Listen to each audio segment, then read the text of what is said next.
Assalamualaikum warahmatullahi wabarakatuh. Selamat datang di channel Bayangan Tengah Malam. Teman-teman, sebelum kita lanjut ke ceritanya, jangan lupa dukung channel ini dengan cara like, komen, dan share video ini ya. Dan pastinya, subscribe channel ini karena akan ada video baru setiap harinya yang siap menemani malam kalian. Pagi itu, udara di dalam laundry terasa lebih pengap dari biasanya. Mesin cuci berderet di sepanjang dinding. Beberapa di antaranya bergetar tidak normal, mengeluarkan suara kasar seperti dipaksa bekerja terlalu lama. Rudy berdiri di dekat meja kasir, menatap buku catatan yang penuh angka merah. Sudah hampir 2 bulan ia tidak bisa bernafas lega. "Pak, ini deterjennya tinggal sedikit," ucap Denny dari belakang sambil mengangkat ember plastik. Rudy hanya mengangguk pelan tanpa menoleh. Kepalanya terasa berat, bukan karena kurang tidur saja, tapi karena pikiran yang tidak berhenti menekan. "Besok aja beli lagi," jawabnya singkat. "Besok lagi, Pak. Kemarin juga bilang begitu." Ucapan itu menggantung di udara. Rudy menutup bukunya dengan pelan, lalu menatap ke arah mesin yang terus berputar. "Aku lagi atur semuanya," katanya, berusaha terdengar tenang. Padahal kenyataannya tidak ada yang benar-benar bisa diatur lagi. Hutang ke supplier menumpuk, tagihan listrik belum dibayar, mesin yang rusak butuh biaya besar untuk diperbaiki. Dan yang paling membuatnya gelisah, gaji karyawan. Sudah 2 minggu terlambat. "Pak Rudy," suara lain terdengar dari arah masukan. Itu Sari, karyawan baru yang belum lama bekerja di sana. Wajahnya tenang, tidak seperti yang lain. "Iya," Rudy menoleh. Sari melangkah pelan membawa beberapa pakaian yang sudah selesai disetrika. "Ini sudah siap diambil, tapi pelanggan kemarin nanya, katanya hasilnya agak bau." Rudy mengusap wajahnya kasar. "Mesinnya lagi bermasalah. Aku tahu." Sari hanya mengangguk, tidak banyak bicara. Namun sorot matanya seolah mengamati sesuatu lebih dalam. Denny mendekat, suaranya mulai pelan. "Pak, soal gaji kapan ya?" Pertanyaan itu seperti pukulan telak. Rudy diam beberapa detik, lalu menarik nafas panjang. "Kasih aku waktu sedikit lagi." "Sedikit itu berapa lama, Pak?" tanya Denny, kali ini lebih berani. Suasana langsung berubah tegang. Mesin tetap berisik, tapi seakan jadi latar dari percakapan yang makin tidak nyaman. Rudy menatap lantai. Ia tahu mereka butuh kepastian, bukan janji. "Aku nggak lari dari tanggung jawab," katanya pelan. "Kadang kalau jalan biasa sudah buntu, orang butuh cara lain." Denny menoleh. "Maksudnya?" Sari tersenyum tipis. "Ya, cara cepat." Rudy langsung menatapnya. Ada sesuatu dalam nada bicara itu yang membuatnya tidak nyaman. "Cara apa?" tanyanya hati-hati. Sari tidak langsung menjawab. Ia hanya berjalan ke arah mesin paling belakang, menyentuh permukaannya yang dingin. "Tempat ini sering dipakai sampai malam ya, Pak?" ucapnya. "Iya, kenapa?" "Pantas," bisiknya. "Pantas apa?" Rudy mengernyit. "Pantas apa?" Sari menoleh perlahan. "Nggak apa-apa, cuma kalau Bapak butuh bantuan, saya bisa kasih jalan." "Jalan apa?" Suara Rudy mulai terdengar ragu. Sari mendekat sedikit, cukup untuk membuat suasana terasa lebih sempit. Jalan yang bikin semua masalah selesai cepat. Hutang lunas, usaha lancar. Denny tertawa kecil mencoba mencairkan suasana. "Kalau ada yang begitu, saya juga mau, Mbak." Sari tidak ikut tertawa. Ia hanya menatap Rudy. "Beneran ada, Pak. Tapi..." Ia berhenti sejenak. "Tapi apa?" tanya Rudy. "Tapi ada harga yang harus dibayar." Kalimat itu membuat bulu kuduk Rudy merimang. Entah kenapa, suara mesin tiba-tiba terdengar lebih keras, seperti ikut menekan suasana. "Udahlah, jangan bercanda." Rudy mencoba mengalihkan, meski hatinya mulai tidak tenang. Sari tidak membantah. Ia hanya tersenyum kecil, lalu kembali ke pekerjaannya seolah tidak terjadi apa-apa. Hari berjalan lambat. Pelanggan yang datang tidak sebanyak dulu. Beberapa bahkan mengeluh dan pergi begitu saja. Rudy mencoba tetap berdiri tegak, tapi di dalam kepalanya, kata-kata Sari terus terngiang. Jalan cepat. Menjelang malam, satu persatu karyawan pulang. Hanya Rudy yang masih bertahan, duduk sendiri di dekat kasir. Lampu sebagian sudah dimatikan, menyisakan cahaya redup di beberapa sudut. Ia membuka buku catatan lagi. Angkanya tidak berubah. Rudi menutup mata, mengusap wajahnya, lalu bersandar lelah. Tiba-tiba, grek, grek. Suara itu muncul dari arah mesin paling belakang. Rudi langsung membuka mata. Semua mesin seharusnya sudah dimatikan. Ia berdiri perlahan, jantungnya mulai berdetak lebih cepat. Langkahnya pelan saat mendekat. "Siapa?" panggilnya. Tidak ada jawaban. Suara itu terdengar lagi, lebih jelas. Grek, grek. Rudi menelan ludah, lalu menekan tombol lampu di bagian belakang. Lampu menyala, tapi mesin itu diam, tidak bergerak sama sekali. Rudi berdiri terpaku beberapa detik, nafasnya terasa berat. Perasaan tadi bunyi, gumamnya. Ia berbalik, hendak kembali ke depan. Namun saat melewati kaca kecil di dinding, Rudi berhenti. Di pantulan kaca itu, ia melihat sesuatu berdiri di belakangnya. Sosok perempuan, rambut panjang, wajahnya tidak terlihat jelas. Rudi langsung menoleh cepat. Kosong, tidak ada siapa-siapa. Ia kembali melihat ke kaca. Sosok itu sudah tidak ada. Rudi mundur pelan, jantungnya berdegup cepat. Dalam kepalanya, suara Sari kembali terngiang. "Kalau butuh jalan cepat, saya tahu caranya, Pak." Malam itu, untuk pertama kalinya, Rudi merasa masalahnya mungkin bukan lagi sekedar soal uang. Sejak kejadian malam itu, Rudi tidak bisa benar-benar tenang. Bayangan di kaca terus muncul di pikirannya, seperti rekaman yang diputar berulang. Ia mencoba menganggap itu hanya lelah, tapi perasaan aneh tetap tinggal. Pagi datang, tapi tidak membawa rasa lega. Laundry kembali buka seperti biasa. Mesin mulai dinyalakan satu persatu. Suara berputar memenuhi ruangan, namun bagi Rudi semuanya terasa berbeda. Ia berdiri di dekat meja kasir saat Sari datang lebih awal dari biasanya. "Pagi, Pak," ucapnya ringan. Rudi menatapnya sebentar. "Pagi." Nada suaranya datar, ia masih mengingat ucapan perempuan itu kemarin. Sari meletakkan tasnya, lalu langsung mulai merapikan pakaian. Gerakannya tenang, seperti tidak ada beban sama sekali. Rudi akhirnya angkat bicara. "Tentang yang kamu bilang kemarin?" Sari berhenti sebentar, lalu menoleh. "Yang mana, Pak?" "Yang jalan cepat itu." Suasana mendadak terasa lebih sunyi meski mesin terus bekerja. Sari mendekat pelan. "Bapak kepikiran ya?" Rudi tidak langsung menjawab. Ia menghela nafas panjang. "Aku cuma pengen tahu maksudmu." Sari tersenyum tipis. "Saya nggak akan nawarin kalau itu nggak nyata." Denny yang baru masuk tiba-tiba menyela. "Bahas apa sih pagi-pagi?" Rudi langsung menggeleng. "Nggak ada." Sari hanya melirik sekilas ke arah Denny, lalu kembali fokus pada Rudi. "Nanti aja kita ngobrolnya," katanya pelan. Hari berjalan seperti biasa, tapi pikiran Rudi tidak bisa diam.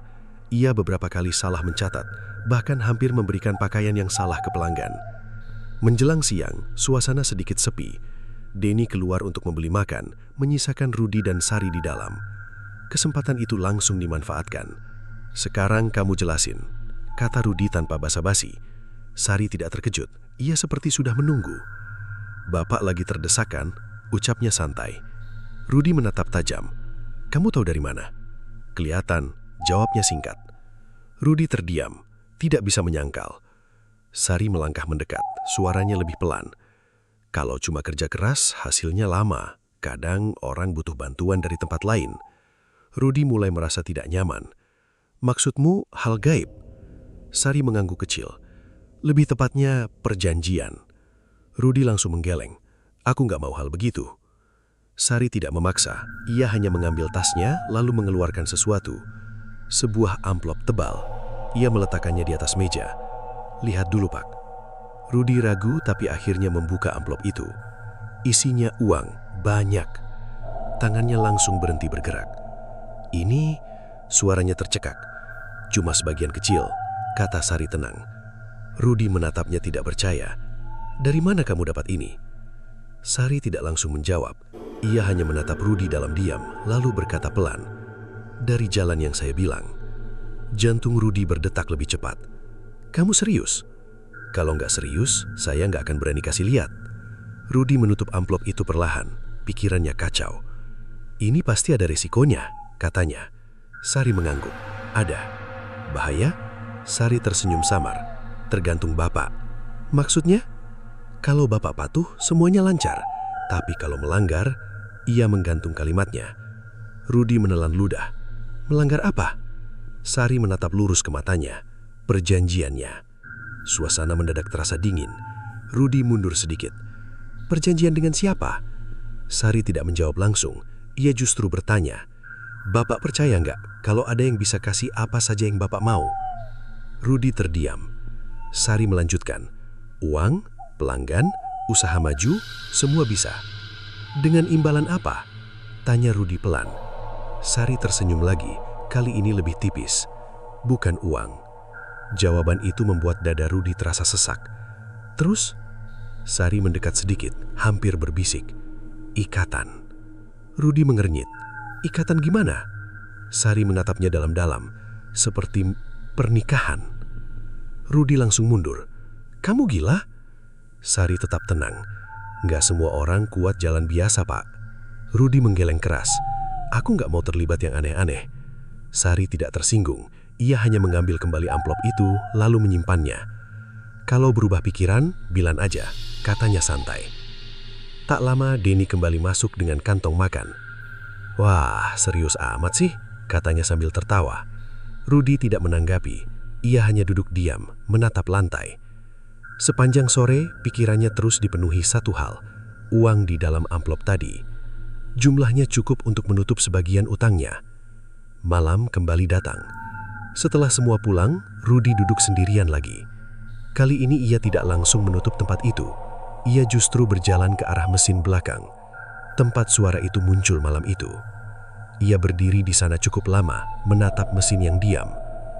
Kalau memang ada, gumamnya pelan.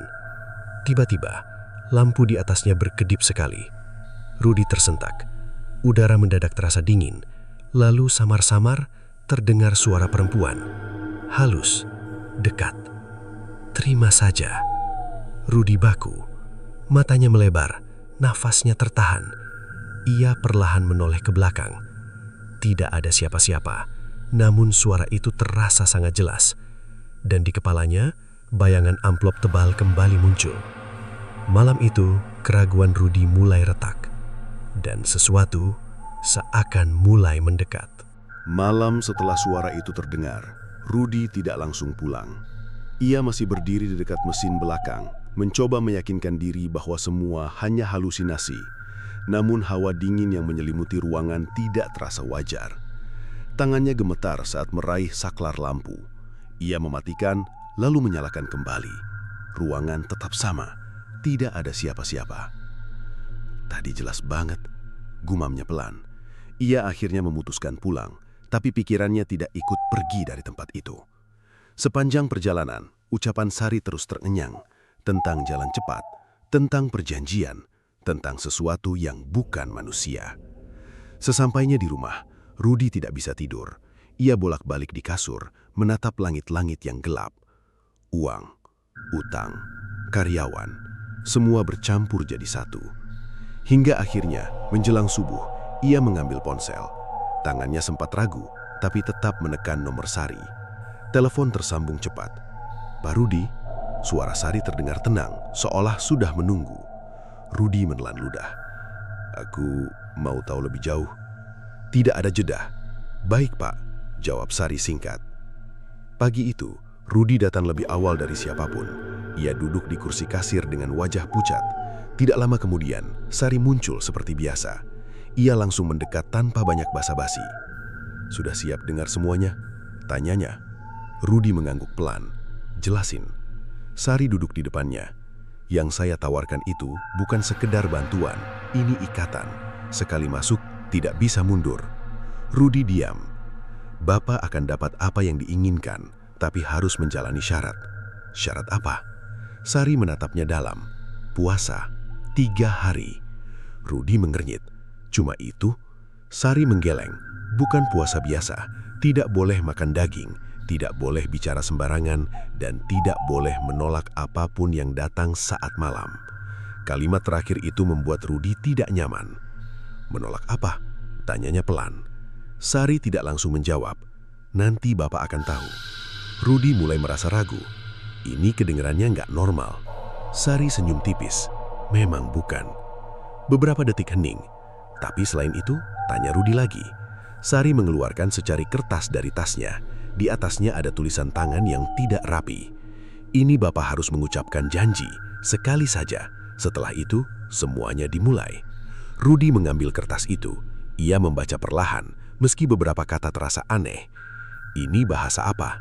Tanyanya. Tidak perlu dipahami, cukup diucapkan, jawab Sari. Rudi menatapnya tajam. Kalau aku gagal? Sari tidak senyum kali ini.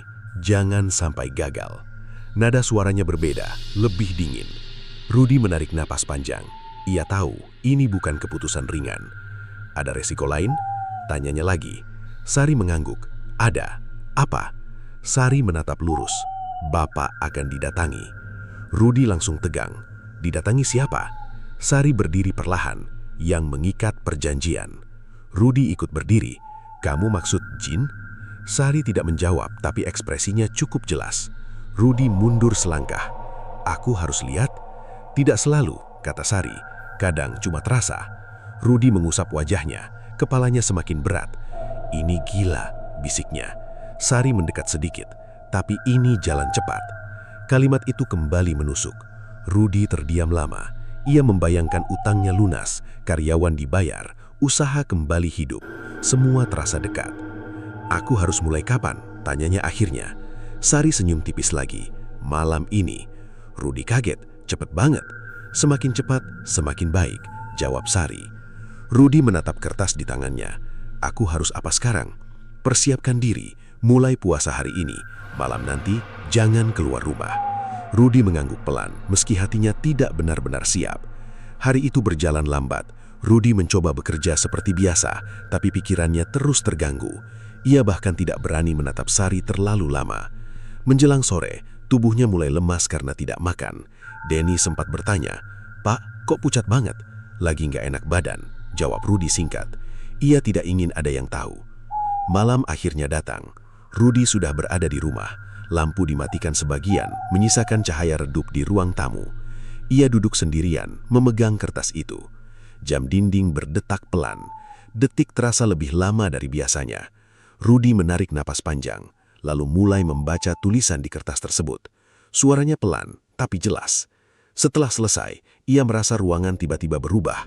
Lebih dingin, lebih sunyi. Angin tidak ada, tapi tirai bergerak sedikit. Rudi menelan ludah. Jantungnya berdetak keras. Tadi cuma perasaan, gumamnya. Tiba-tiba, ada yang datang. Suara itu terdengar di telinganya, bukan dari luar, dari dalam rumah. Rudi langsung berdiri. Siapa? Tidak ada jawaban, namun langkah kaki pelan terdengar dari arah kamar. Tok, tok, tok. Rudi membeku di tempat, napasnya tertahan. Ia ingin lari, tapi kakinya terasa berat.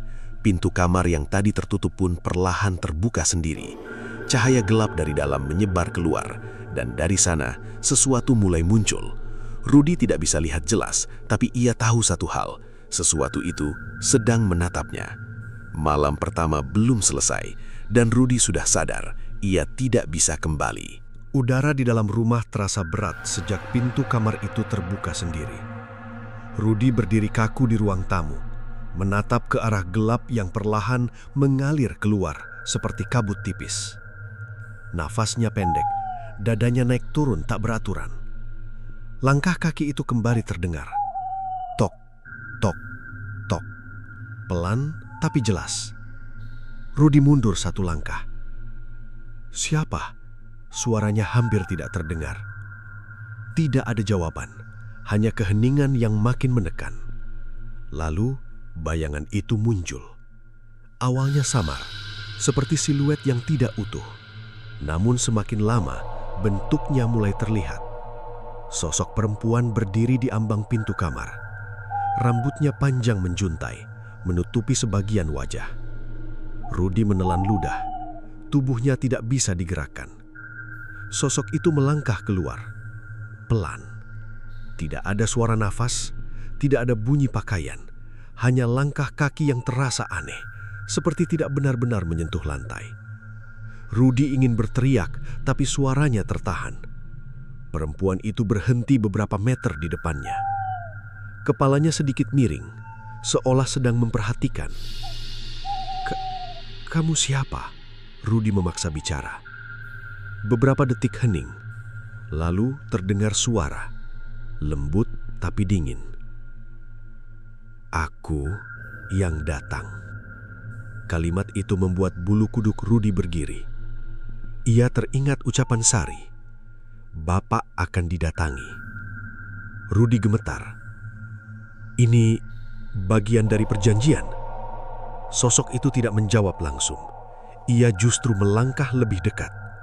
Sekarang jaraknya hanya 1 langkah. Rudy bisa mencium aroma melati yang sangat kuat, menyengat, membuat kepalanya pusing. "Janji sudah diucapkan," bisik sosok itu. Rudy memejamkan mata sejenak lalu membukanya lagi. Sosok itu masih ada, bukan mimpi. "Aku harus apa?" tanyanya lirih. Perempuan itu mengangkat tangannya perlahan. Dingin. Ujung jarinya menyentuh pipi Rudy. Rasa dingin itu langsung menjalar ke seluruh tubuh.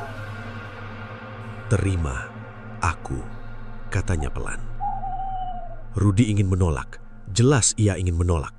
Tapi entah kenapa, lidahnya terasa berat. Tubuhnya seperti dikunci oleh sesuatu yang tidak terlihat. "Aku..." Suaranya terhenti. Sosok itu mendekatkan wajahnya. Rudy tidak bisa melihat jelas mata perempuan itu, tertutup bayangan rambut yang gelap. Namun ia bisa merasakan tatapan tajam. "Jangan menolak," bisiknya lagi. Di luar tiba-tiba angin berhembus kencang, pintu rumah bergetar, lampu di ruang tamu berkedip. Rudy teringat pesan Sari. Tidak boleh menolak apapun yang datang saat malam. Tangannya menggenggam. "Aku terima," ucapnya akhirnya, hampir seperti dipaksa. Begitu kalimat itu keluar, lampu langsung padam. Gelap total. Suasana berubah drastis. Udara terasa semakin dingin, seperti berada di dalam ruangan tanpa dinding. Ruby tidak bisa melihat apa-apa, namun ia merasakan sesuatu. Sentuhan di bahunya, di tangannya, di lehernya. Ia ingin bergerak, tapi tubuhnya tidak merespon. Suara bisikan mulai terdengar dari berbagai arah. Pelan, banyak, seperti lebih dari satu. Rudy menutup mata rapat, mencoba bertahan. Apa ini? Pikirnya panik. Tiba-tiba, suara mesin terdengar. Berputar. Kencang. Rudy membuka mata. Ia tidak lagi berada di rumah. Ia berdiri di dalam laundry miliknya. Lampu menyala terang, tapi suasananya berbeda. Lebih pucat, lebih dingin.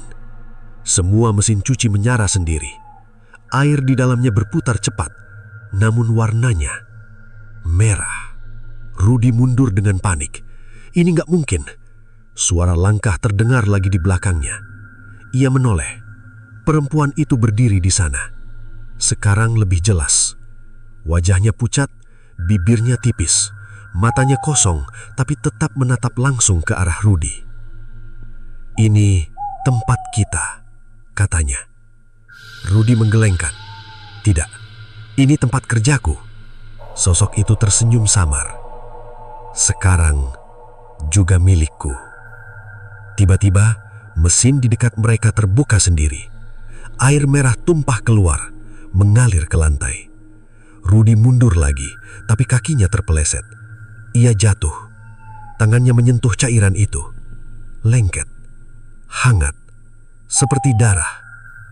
Rudy panik, mencoba bangkit. Namun sosok perempuan itu sudah berdiri tepat di depannya. Ia mengulurkan tangan. "Kita sudah terikat," ucapnya pelan. Rudy menatap tangan itu dengan ragu. "Pegang." Suara itu terdengar seperti perintah. Tanpa sadar, Rudy mengangkat tangannya sendiri. Jari mereka bertemu. Dingin. Seketika itu juga, semua suara berhenti. Mesin mati. Air berhenti mengalir. Suasana sunyi. Lalu, gelap lagi. Ketika Rudy membuka mata, ia sudah kembali di rumah. Ia terlegap di lantai ruang tamu. Lampu menyala normal. Tidak ada siapa-siapa. Namun, di tangannya ada bekas genggaman. Lebam. Jelas. Rudy duduk sepelahan, nafasnya berat. Ia menatap kosong ke depan. Malam itu telah selesai. Tapi satu hal pasti, perjanjian itu sudah terjadi. Dan Rudy bukan lagi sendiri. Pagi setelah kejadian itu, Rudy terbangun dengan tubuh terasa berat. Ia duduk di lantai ruang tamu, tempat terakhir ia ingat sebelum semuanya berubah. Cahaya matahari masuk dari jendela, membuat suasana terlihat normal, terlalu normal. Rudy mengangkat tangannya perlahan. Bekas lebam di pergelangan masih ada. Jelas, bukan mimpi. Ia menelan ludah. Ini nyata. Dengan langkah lemas, ia bersiap membuka laundry seperti biasa. Sepanjang jalan, pikirannya kosong, seolah belum sepenuhnya kembali. Namun saat ia sampai, Rudy terdiam. Di depan tempat usahanya sudah ada beberapa orang menunggu. Pelanggan. Lebih banyak dari biasanya. "Pak, sudah buka belum?" tanya seorang ibu. Rudy sedikit terkejut. Iya, sebentar." Ia membuka pintu dengan cepat. Orang-orang langsung masuk membawa pakaian dalam jumlah banyak. "Cuci kiloan, Pak. Ini juga ya, yang cepat. Bisa selesai besok?" Suara mereka saling bersahutan. Rudy hanya bisa mengangguk. Bisa, semua bisa. Dalam hitungan menit, meja penerimaan penuh. Denny datang terlambat lalu terbelalak melihat kondisi itu. "Pak, ini kenapa rame banget?" tanyanya. Rudy menggeleng pelan. "Aku juga nggak tahu." Sari muncul dari belakang. Seperti biasa, wajahnya tenang. Ia melihat situasi itu lalu tersenyum tipis. "Bagus kan?" katanya pelan. Rudy langsung menatapnya. Ada sesuatu di balik senyum itu yang membuatnya tidak nyaman. Sepanjang hari, pelanggan terus berdatangan. Tidak ada jeda. Bahkan beberapa orang rela menunggu lama. Mesin cuci bekerja tanpa henti. Anehnya, tidak ada yang rusak, padahal sebelumnya sering bermasalah. "Pak, ini kok lancar semua ya?" tanya Denny sambil mengelap keringat. Rudy hanya menjawab singkat, "Kerja aja." Namun di dalam hatinya, ia tahu, ini bukan kebetulan.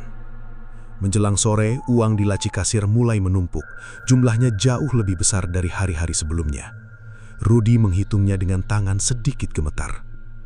"Ini cukup buat bayar utang," gumamnya. Sari berdiri di sampingnya. "Baru awal, Pak." Rudy menoleh. "Awal?" Sari mengangguk. "Kalau Bapak jalani semuanya dengan benar, hasilnya akan terus seperti ini." Rudy terdiam.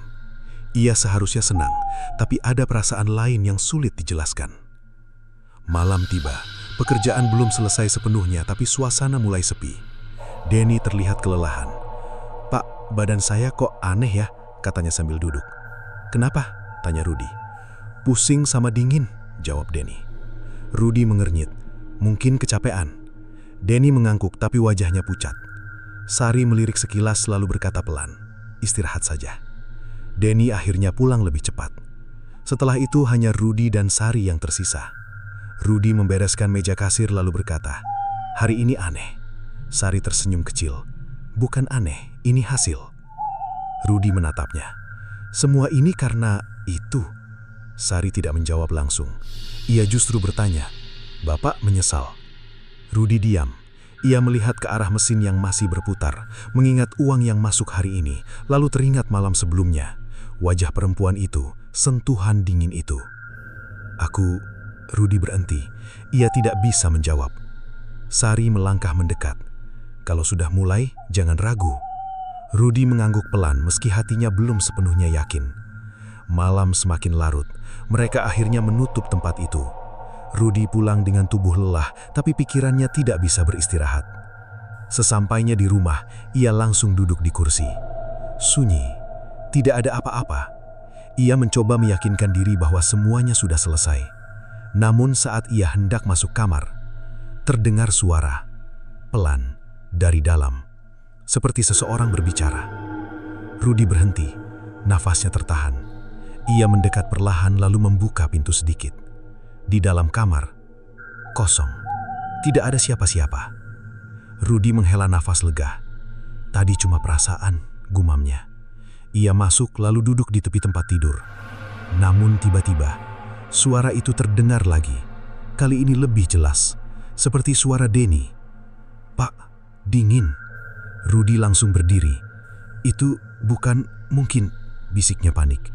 Ia menoleh ke arah cermin. Dan di sana, bayangan dirinya tidak sendirian. Di belakangnya terlihat sosok berdiri.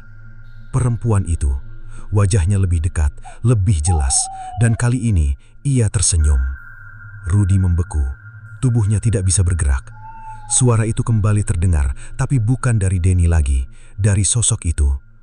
"Aku sudah datang." Rudy memejamkan mata, mencoba menolak kenyataan. Namun saat ia membukanya lagi, sosok itu masih ada, tidak hilang, dan perlahan tangannya terangkat, seperti ingin menyentuh Rudy lagi. Malam itu, Rudy sadar satu hal. Rezeki memang mengalir, tapi sesuatu yang lain juga mulai ikut masuk ke dalam hidupnya. Sejak malam ketika bayangan itu muncul di cermin, hidup Rudy tidak lagi terasa sama. Usahanya memang semakin ramai, bahkan jauh melampaui hari-hari sebelumnya. Uang masuk tanpa henti, pelanggan datang silih berganti. Namun di balik itu semua, tubuh dan pikirannya justru semakin tertekan. Pagi itu, Rudy bangun dengan rasa nyeri di sekujur badan. Ia duduk di tepi tempat tidur, lalu membuka lengan bajunya perlahan. Lebam, biru kehitaman, seperti bekas dicengkram kuat. Rudy menelan ludah. "Aku nggak jatuh, nggak kebentur." Ia mencoba mengingat, tapi tidak ada kejadian yang bisa menjelaskan luka itu. Dengan langkah pelan, ia berjalan ke kamar mandi. Saat bercermin, wajahnya terlihat lebih pucat dari biasanya. Mata cekung, seperti kurang tidur berhari-hari. Padahal, ia tidak ingat benar kapan terakhir bisa tidur nyenyak. "Ini efek capek," gumamnya, mencoba menyangkal. Namun di dalam hati, ia tahu, ini bukan sekedar kelelahan. Hari itu, laundry kembali dipenuhi pelanggan. Bahkan sebelum pintu dibuka, orang-orang sudah menunggu di depan. Rudy mencoba fokus bekerja, mengabaikan rasa sakit di tubuhnya. Denny datang dengan wajah lesu. "Pak, saya semalam gak bisa tidur," katanya pelan. Rudy menoleh. "Kenapa?" "Kayak ada yang manggil," jawab Denny, matanya sayu. Jantung Rudy langsung berdetak lebih cepat. "Apa kamu lihat sesuatu?" tanyanya cepat. Denny menggeleng. "Nggak lihat, tapi rasanya dekat banget." Rudy terdiam. Sari yang berdiri di dekat mesin hanya melirik sekilas, lalu kembali bekerja tanpa komentar. Sepanjang siang, suasana tetap ramai. Namun kondisi Denny semakin buruk. Ia beberapa kali salah kerja, bahkan hampir menjatuhkan setrika panas. "Pak, saya pulang dulu ya, nggak kuat," katanya akhirnya. Rudy mengangguk. "Iya, hati-hati." Setelah Denny pergi, Rudy menoleh ke arah Sari. "Apa kamu dengar tadi?" tanyanya. Sari mengangguk kecil. "Dengar." "Kenapa bisa begitu?" tanya Rudy. Sari tidak langsung menjawab. Ia hanya berkata pelan, "Prosesnya sudah mulai." Rudy mengerenyit. "Proses apa?" Sari menatapnya. "Perjanjian itu bukan cuma untuk Bapak." Rudy langsung merasa tidak nyaman. "Maksudmu?" Sari mendekat sedikit. "Apa yang Bapak dapat, ada gantinya." Rudy menelan ludah. "Ganti apa?" Sari tidak menjawab jelas. Ia hanya berkata, "Semakin banyak yang masuk, semakin besar yang diminta." Kalimat itu membuat dada Rudy terasa sesak. Malam hari, setelah semua pekerjaan selesai, Rudy pulang dengan tubuh lelah. Lebam di tangannya semakin terasa sakit. Sesampainya di rumah, ia langsung duduk di kursi. Tidak ada suara, tidak ada gerakan, sunyi. Namun justru itu yang membuatnya gelisah. Ia memejamkan mata, mencoba beristirahat. Beberapa menit berlalu. Tiba-tiba, "Rudy!" Suara itu terdengar jelas. Ia langsung membuka mata. Kosong. Tidak ada siapa-siapa. "Siapa?" tanyanya dengan suara gemetar. Tidak ada jawaban. Namun hawa di dalam rumah berubah. Lebih dingin, lebih berat. Ia berdiri perlahan, mencoba mencari sumber suara. Saat melewati cermin di dinding, ia berhenti. Di pantulan itu, ia melihat dirinya sendiri. Namun ada yang berbeda. Di belakangnya, berdiri sosok perempuan itu lagi. Lebih dekat, hampir menempel. Rudi tidak berani menoleh. Ia hanya menatap lewat cermin. Apalagi, bisiknya pelan. Sosok itu tidak menjawab dengan kata-kata. Namun tangan dingin kembali menyentuh bahunya. Kali ini lebih kuat, lebih terasa. Rudi meringis, sakit. Suara itu akhirnya terdengar. Pelan, tapi jelas. Hutang. Rudi membeku. Apa? Hutangmu sudah diambil alih. Lanjut suara itu. Rudi menelan ludah. Maksudnya? Tidak ada jawaban langsung. Namun tiba-tiba bayangan di cermin berubah. Bukan lagi dirinya di rumah. Ia melihat dirinya berdiri di dalam laundry, dikelilingi mesin yang menyala. Air berputar, merah, dan di dalam setiap mesin seperti ada sesuatu bergerak. Bukan pakaian, bentuknya tidak jelas, seperti manusia. Rudi mundur dari cermin. Ini nggak mungkin. Namun suara itu kembali. Kamu sudah tidak berhutang pada manusia. Rudi gemetar. Terus, pada siapa? Beberapa detik hening, lalu jawaban itu datang. Pelan, menusuk. Pada kami. Rudi langsung menoleh ke belakang. Kosong, tidak ada siapa-siapa.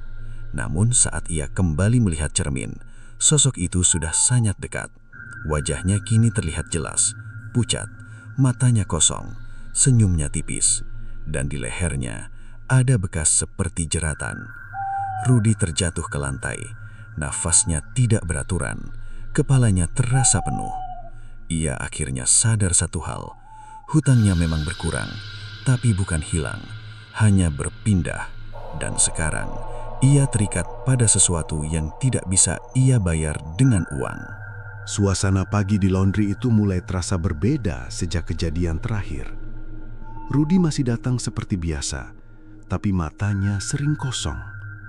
Ia bekerja tanpa benar-benar fokus, seolah tubuhnya bergerak sendiri, sementara pikirannya tertinggal di tempat lain. Denny tidak masuk. Awalnya Rudi mengira hanya izin sakit, namun saat jam menunjukkan siang, tidak ada kabar sama sekali. Rudi mencoba menelpon. Tidak aktif. Ia mengernyit. Biasanya kalau nggak masuk dia kabarin. Sari yang sedang melipat pakaian hanya berkata singkat, "Mungkin istirahat." Rudi tidak langsung puas dengan jawaban itu. Ada perasaan tidak nyaman yang terus mengganggu sejak pagi. Sore hari, pelanggan masih ramai seperti biasa, namun Rudi memperhatikan sesuatu yang aneh.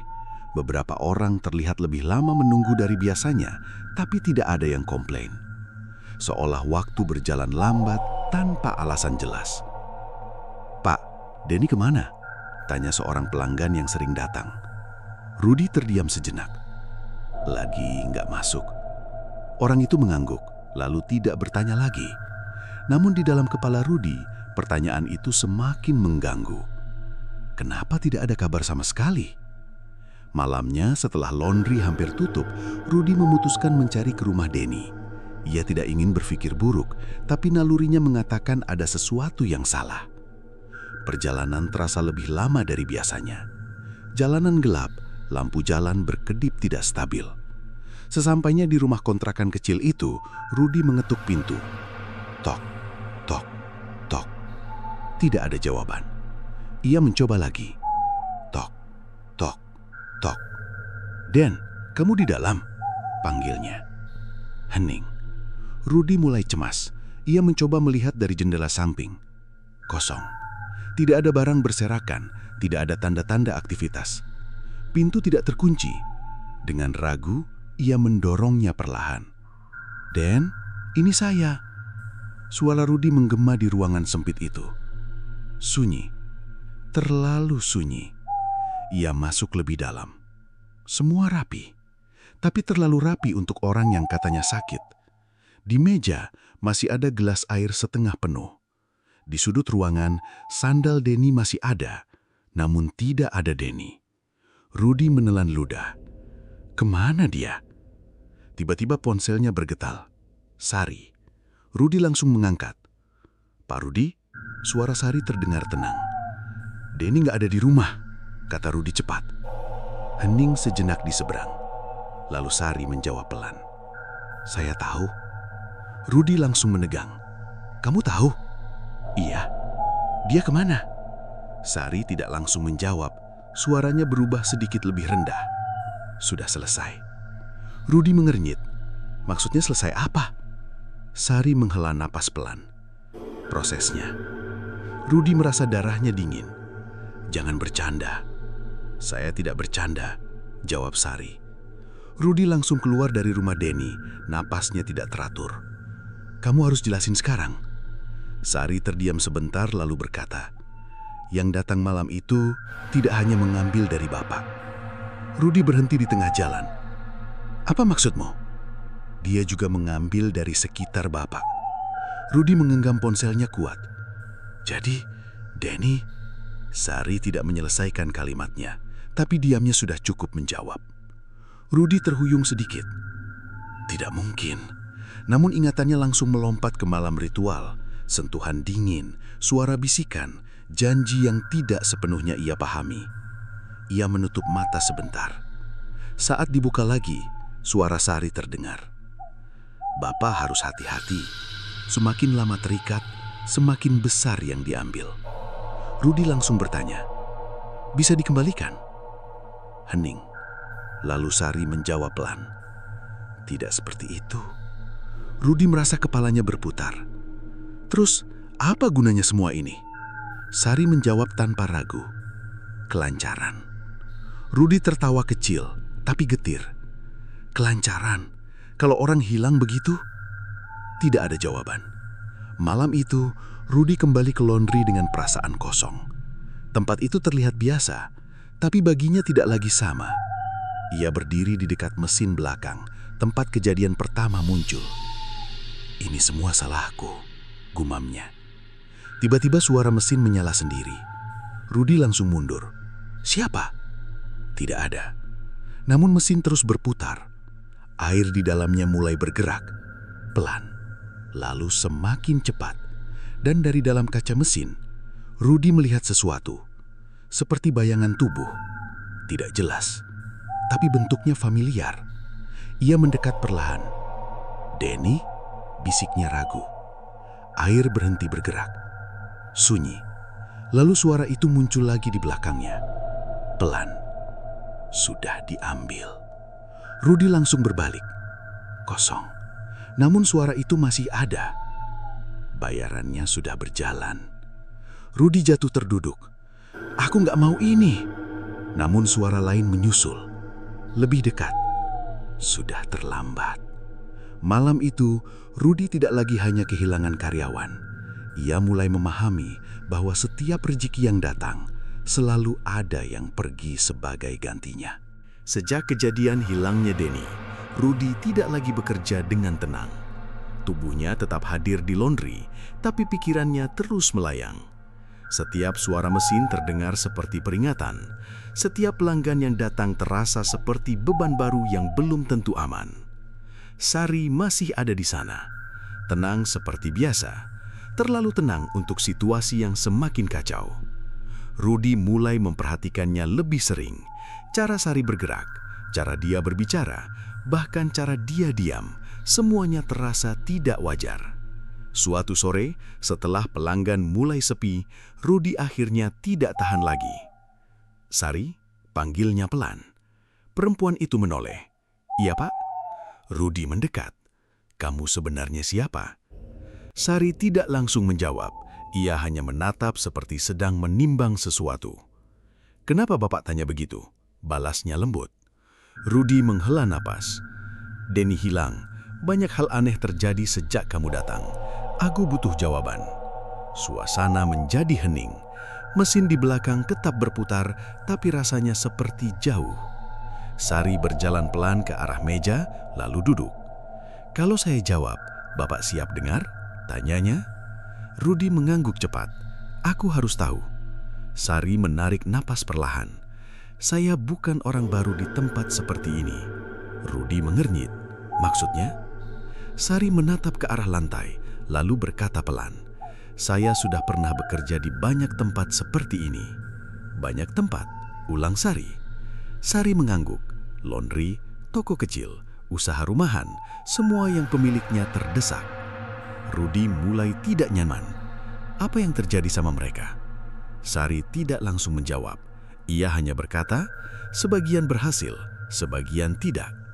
Rudi menahan napas. Tidak berhasil itu maksudnya apa? Sari menatapnya, tidak sanggup membayar harga. Rudi menggenggam tangan. "Jadi kamu ini semacam perantara?" Sari tersenyum tipis. "Kalau Bapak mau menyebutnya begitu." Rudi mulai mundur sedikit. "Aku mulai merasa ini semua dari kamu." Sari tidak tersinggung. Justru ia mengangguk pelan. "Saya memang bagian dari prosesnya." Rudi langsung bertanya cepat, "Proses apa sebenarnya?" Sari terdiam lama, lalu menjawab, "Menghubungkan." Rudi mengerutkan dahi. "Menghubungkan dengan siapa?"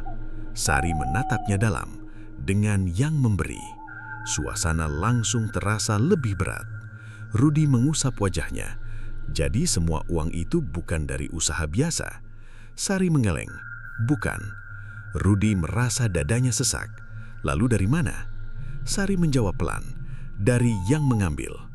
Rudi terdiam. Kata itu terasa tidak masuk akal, tapi terlalu sering ia mendengar hal aneh sejak semua ini dimulai.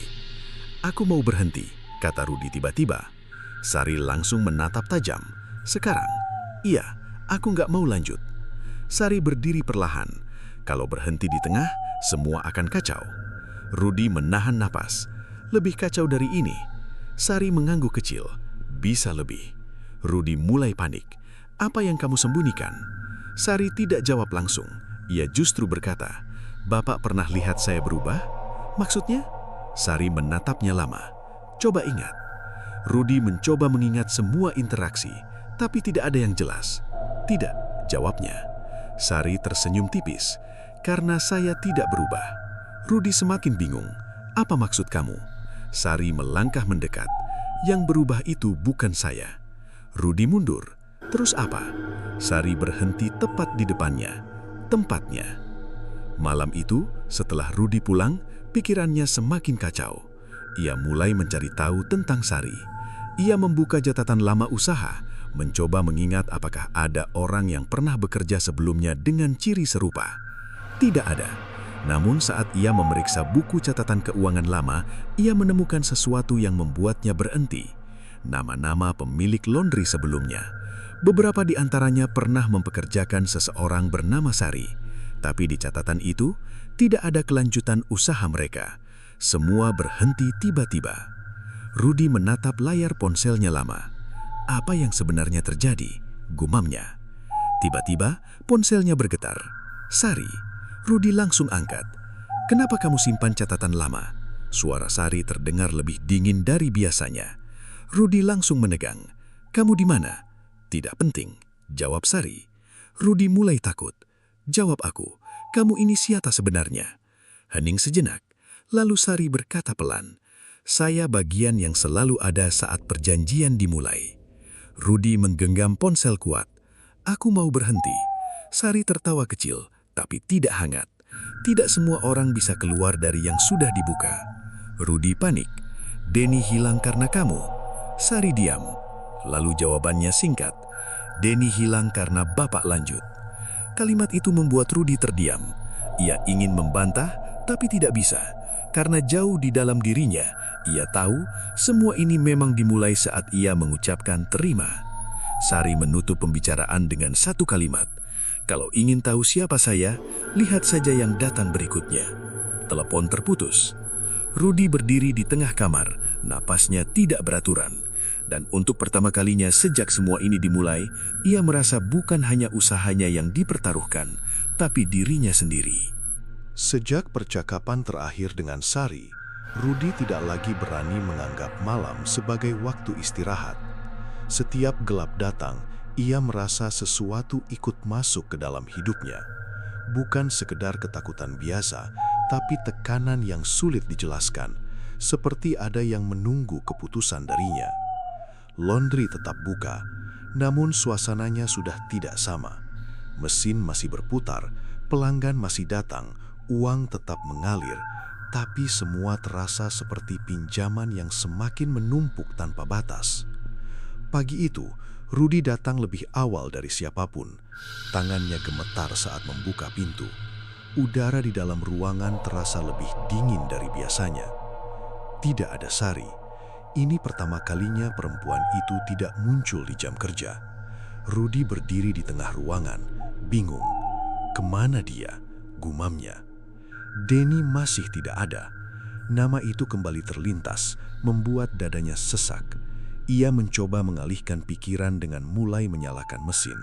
Tapi saat tombol pertama ditekan, semua mesin langsung menyala sendiri, serentak. Rudi mundur kaget. Apalagi ini? Air di dalam tabung mulai berputar cepat, bahkan sebelum pakaian dimasukkan. Suara gemuruh memenuhi ruangan. Lalu lampu berkedip, sekali, dua kali, dan berhenti di cahaya redup. Rudi menoleh ke belakang. Sari berdiri di sana, seolah tidak pernah pergi. Sudah mulai, tanyanya pelan. Rudi langsung mendekat. Kamu kemana saja? Sari tidak menjawab pertanyaan itu. Ia justru melangkah ke tengah ruangan. Waktunya hampir selesai, katanya. Rudi mengernyit. Selesai apa? Sari menatap semua mesin yang berputar. Semua yang Bapak jalani. Rudi mulai panik. Aku mau berhenti sekarang. Sari menoleh pelan. Sekarang? Iya, aku nggak mau lanjut. Suasana tiba-tiba menjadi sunyi meski mesin masih berisik. Sari tersenyum tipis. Tidak bisa. Rudi mengepalkan tangan. Kenapa? Sari menunjuk ke arah mesin belakang. Karena sudah penuh. Rudi mengikuti arah itu. Di dalam kaca mesin, bayangan samar terlihat. Bukan pakaian, bukan benda, tapi sesuatu yang bergerak. Rudi mundur. Itu apa? Sari menjawab pelan. Yang Bapak bayar. Rudi merasa kakinya lemas. Aku nggak pernah setuju sampai sejauh ini. Sari menatapnya lama. Bapak sudah setuju sejak malam pertama. Kalimat itu membuat Rudi terdiam. Ia mencoba mengingat. Malam ritual, suara bisikan, sentuhan dingin, dan kata terima.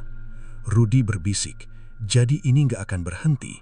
Sari menggeleng kecil, tidak dengan cara yang Bapak mau. Tiba-tiba salah satu mesin terbuka sendiri. Air di dalamnya tumpah ke lantai. Merah. Rudi langsung mundur. Ini darah lagi. Sari tetap tenang. Bukan lagi. Rudi menatapnya takut. Maksudmu? Sari menjawab tanpa ragu. Ini sisa. Suara langkah terdengar dari belakang ruangan. Pelan, satu persatu. Rudi langsung menoleh. Kosong. Namun suara itu semakin banyak. Seperti ada orang berjalan di dalam tembok. Rudi panik. Siapa itu? Sari menjawab tenang. Mereka yang sudah diambil. Rudi gemetar. Denny kah? Sari tidak menjawab langsung. Tapi dari mesin paling belakang, suara pelan terdengar. Pak. Rudi langsung menoleh. Denny. Ia berlari mendekat. Namun saat sampai di depan mesin, hanya air berputar. Tidak ada orang. Sari berkata pelan. Dia sudah jadi bagian. Rudi jatuh terduduk. Aku harus gimana supaya semua ini berhenti?